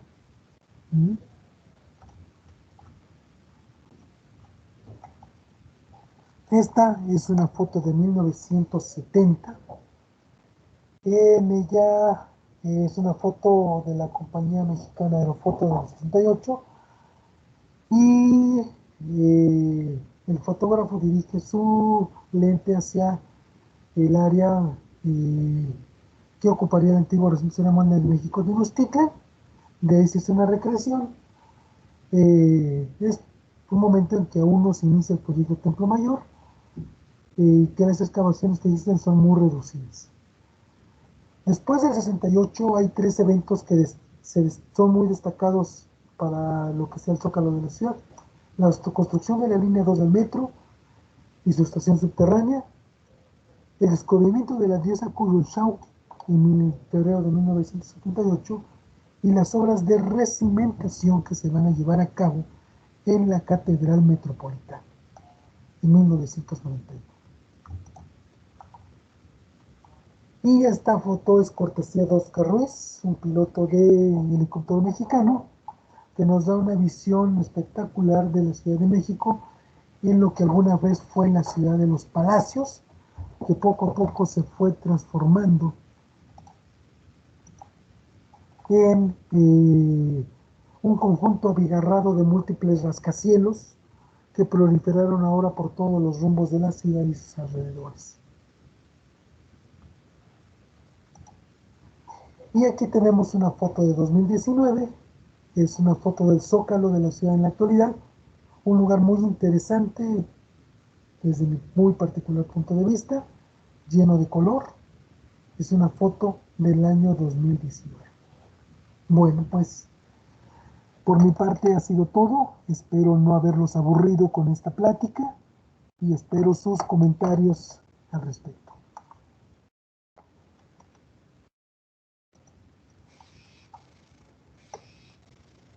Adelante.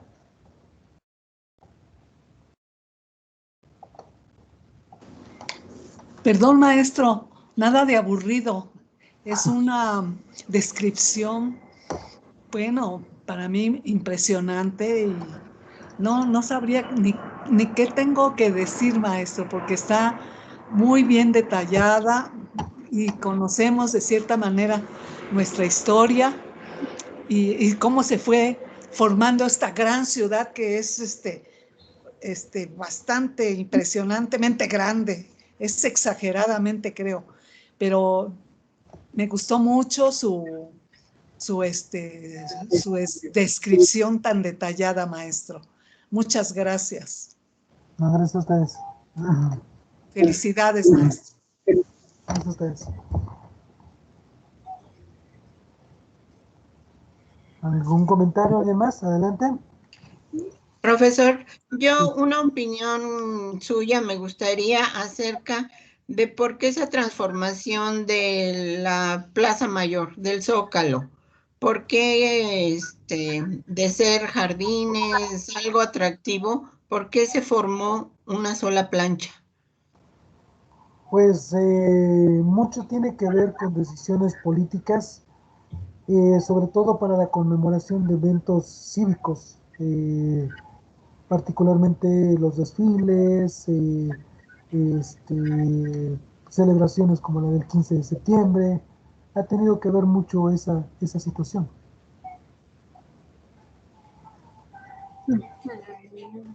Pero Gracias, bueno, profesor, y felicidades porque estuvo súper interesante. Gracias. adelante, gracias. Maestro, Adelante, adelante.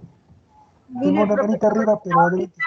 nos ha hecho usted recorrer la historia y muchos de nosotros, por ejemplo, que yo ya estoy un poquito grandecita, recordé muchos pasajes y muchas cosas de que ya los fuimos perdiendo. Yo conocí cuando pasaba el tranvía ahí en el Zócalo, que nos íbamos a pasear, nos llevaba nuestro padre a comprar ropa o zapatos. Conocí también parte de la viga en donde también había algo de canoas. Ha habido muchos cambios. Ahorita la compañera hacía una pregunta, ¿por qué tantos cambios? Porque cada gobierno quiere poner su impronta, ¿sí? Cada gobierno quiere dejar su huella supuestamente perenne allí y llega otro y la cambia. Hasta ahorita la plancha del Zócalo siempre ha sido la plancha del Zócalo, nada más que tenía arbolitos, que pasaban los tranvías, siempre ha sido esa plancha muy grande y muy bella. Desafortunadamente ha habido muchos cambios. Ahorita usted hablaba de la fuente del Salto del Agua. Yo recuerdo haberla conocido todavía, que tenía el puente mucho más largo. Yo no entiendo por qué lo tiraron. Mucho más largo lo tiraron para abrir esa calle. Entonces, pues sí ha habido muchos cambios y llegan los gobiernos y tiran pues cosas históricas nuestras y quieren poner la modernidad. Y realmente esa modernidad no sirve para nada. Arreglaron los jardines y les pusieron unas láminas allí. Algunos quitaron aquellas bancas antiguas donde tenían las águilas todavía de Porfirio Díaz. ¿Qué hicieron esas bancas? No sé, eran buenísimas y pusieron unas que se están cayendo ahí, que se las roban. Entonces vea usted que cada gobierno quiere poner algo diferente, según ellos, para que sea perenne, pero no, maestro, no hay nada como lo anterior que estaba muy bien hecho. Gracias, profesor, muy buena participación, excelente como siempre. Y usted jamás nos cansará de escucharlos. Yo puedo escucharla horas y horas y para mí es magnífico. Gracias, Felicidades, profesor. Gracias. Tengo una mano arriba de mi adelante. Maestro, buenos días a todos. Yo quiero comentar algunas cosas, que esta ciudad definitivamente podemos pasar años visitándola calle por calle y no nos cansamos definitivamente. Pero todos los antecedentes desde el mapa de Uppsala, por ejemplo, que nos da un testimonio en todo lo prehispánico, los caminos bien trazados, las zonas agrícolas, la pesca, en fin, todo tan detallado, nos hace ver que fue un país muy rico en recursos. Por el lado de la colonia, pues Rivera Cambas hace una investigación y un trabajo excelente. Sí, muy rico.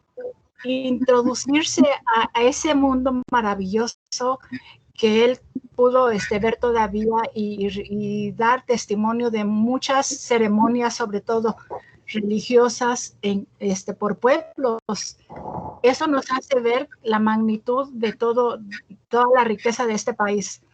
En cuanto a la plaza, sí ha sufrido muchísimos cambios, pero recordemos que es una de las 3 principales plazas a nivel mundial de importancia.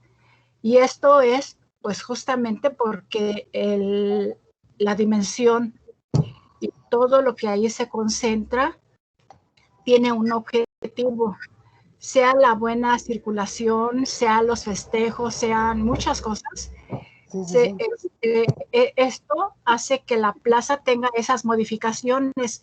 La población, que en algún momento era obvio más reducida, ya se tuvo que ir mejorando de alguna manera para que todas esas concentraciones tuvieran cabida en un espacio mayor. Entonces, de tal manera que dice, si alguien conoce la Plaza Roja o la de China, pues sabrá de lo que estoy hablando. Y México ocupa justamente un lugar preponderante en esas medidas para dar cabida a tanta población como es la de México. Y pues solamente me queda agradecerle y felicitarlo por toda esta síntesis que nos ha hecho para recorrer justamente todo este panorama tan interesante de lo que es nuestra ciudad. Muchas gracias. Gracias a ustedes. Gracias a ustedes. Adelante, ¿alguien más? Buenos días, profesor. Yo nada Adelante, más adelante. quiero preguntarle, ¿sí? ¿Cuáles son los otros dioses que están en el estado de Aguascalientes? Mire, le llevo la cita porque en el texto que consulté de Casarín, quien hace la descripción solamente se centra en estos dos personajes, en Iscoat y en Ahuizo. Pero se los investigo quiénes son los otros personajes que están o que estuvieron en la exposición de Francia, de París, sí. y se los hago llegar. Porque el texto que consulté respecto de Casarín no me hace referencia a quiénes eran los otros personajes que estaban en el pabellón. Muchísimas gracias, profesor. Estuvo muy interesante su conferencia, de verdad. Como dicen las compañeras, con usted nunca nos aburrimos. Gracias, buen día. Muchas gracias.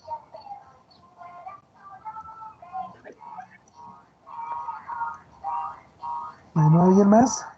¿Alguna otra pregunta? ¿Comentario?